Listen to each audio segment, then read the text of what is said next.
What's up? I'm Bryan Drake here on the Dice Tower. Question of the day, slightly misleading question of the day this time, because actually the game we're going to talk about does not quite fit the category like I thought it would, but it got me thinking about this question anyway. What game would you like to see a condensed version of? So for instance, Caverna has Cave versus Cave, right?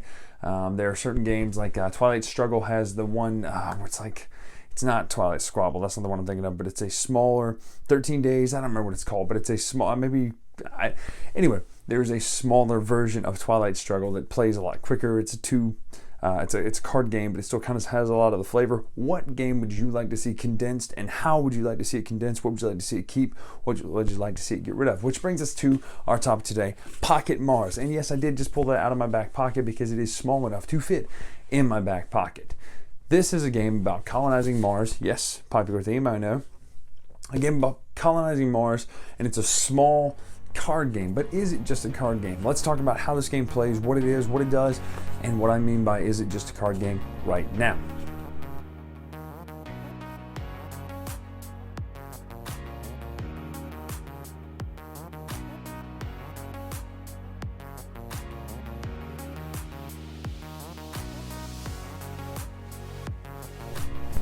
So here's the game completely set up right here.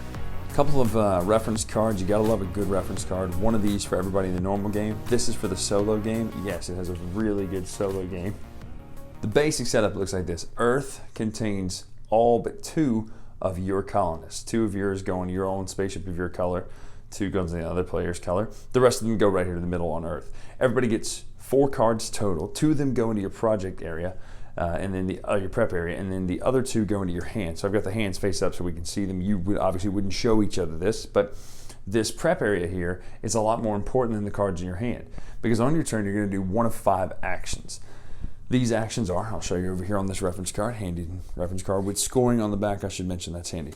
So number 1 is you can play a project card from your hand, which means you play the part up there at the top with the hand symbol. So this one would be launch 2 from Earth if you don't have any astronauts on your ship. What that means is you'll take 2 from here and put them over onto your ship, which you actually wouldn't, because you would have to have none. So it would normally be this.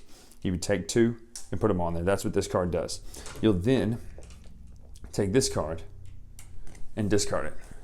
That's your turn. You draw back up to 4. The rule of 4 is you can only have 4 cards ever. You can't have more, you can't have less than 4 cards. Always have to have 4 cards, 2 in your hand, 2 in the prep area there. Second would be play a project card from your prep module. That would be these down here. You flip it up and do it. Now you can look at this at any time. It's just secret from the other players.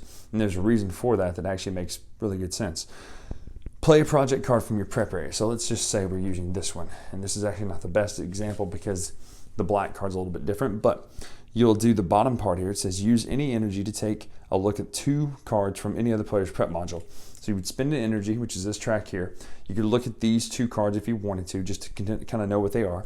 You would then place this card up here onto the habitation area. Now, ordinarily when you place a card, you would get to, if your number here is higher than the number below it, so you would use the building numbers first, you would be able to take one of yours off of your ship and put it onto that building. Well, you don't do that on habitation. Habitation, the power up here just says you move 1 colonist from your ship to a building of your choice, which means you just get to put 1 from here anywhere you want. Now on here, there's 1 stars and 2 stars areas. This has to do with in-game scoring. The 1-star area can hold as many people as possible. The 2-star area can only hold certain amounts of people based on the player count. So in a 2-player game, it can only have 1 person there, and obviously you see the rest. This is worth 4 points at the end of the game. This is worth 2 points at the end of the game, depending on where you are.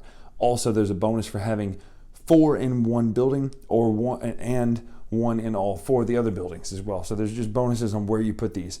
Now they also all do different things up top. So the greenhouse will allow you to upgrade 1 worker.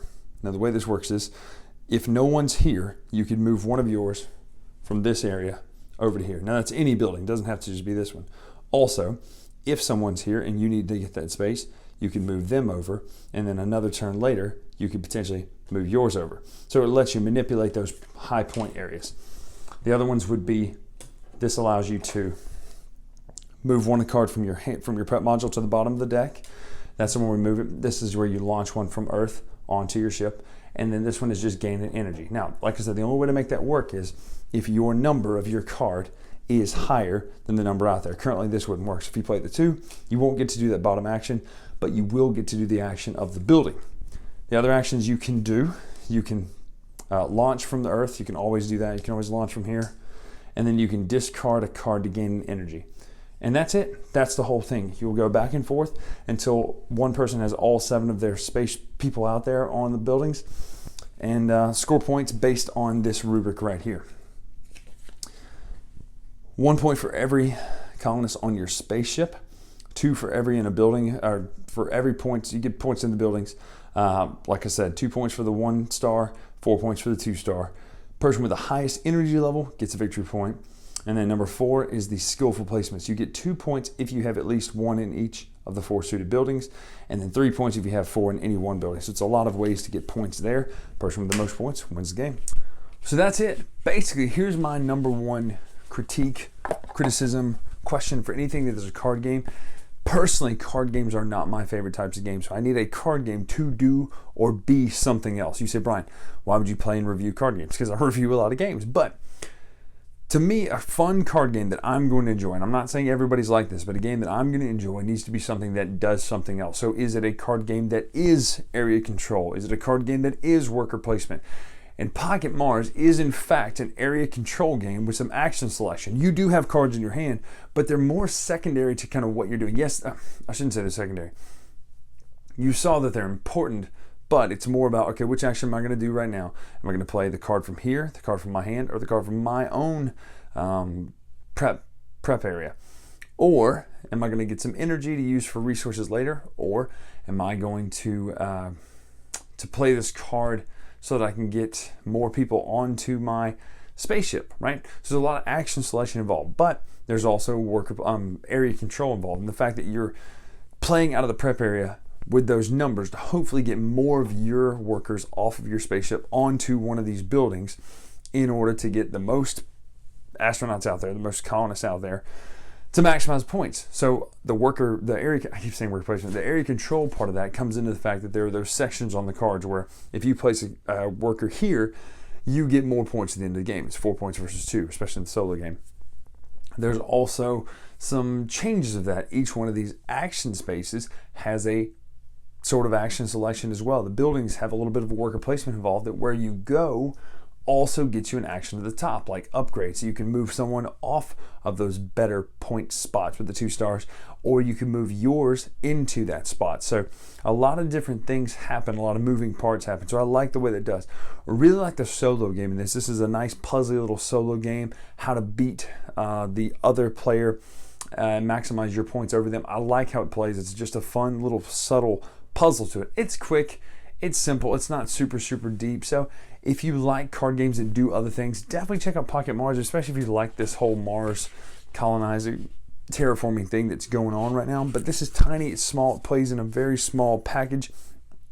It fits in a very small package. I'm not really sure what the whole Venom thing's all about. I mean, that totally looks like Venom on his face. I don't get that, but definitely made it look like there was going to be aliens. I never saw aliens. But I like the way it plays. I like how it's fast. It plays in about 15-20 minutes. That's very accurate. It packs small, plays big, so it's got the area control, it's got the worker placement in a tiny size cardboard box. So card game box, yeah. So definitely, if this is your type of theme, check this out because it does a lot of things for card games. So that's Pocket Mars from Gray Fox Games. I'm Bryan Drake here on The Latest Retro on the Dice Tower. Make sure to follow us at The Latest Retro, and until next time, we'll see you.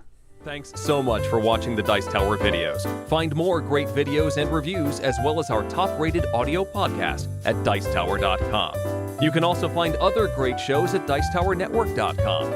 I'm Eric Summerer, and you've been watching The Dice Tower. The Dice Tower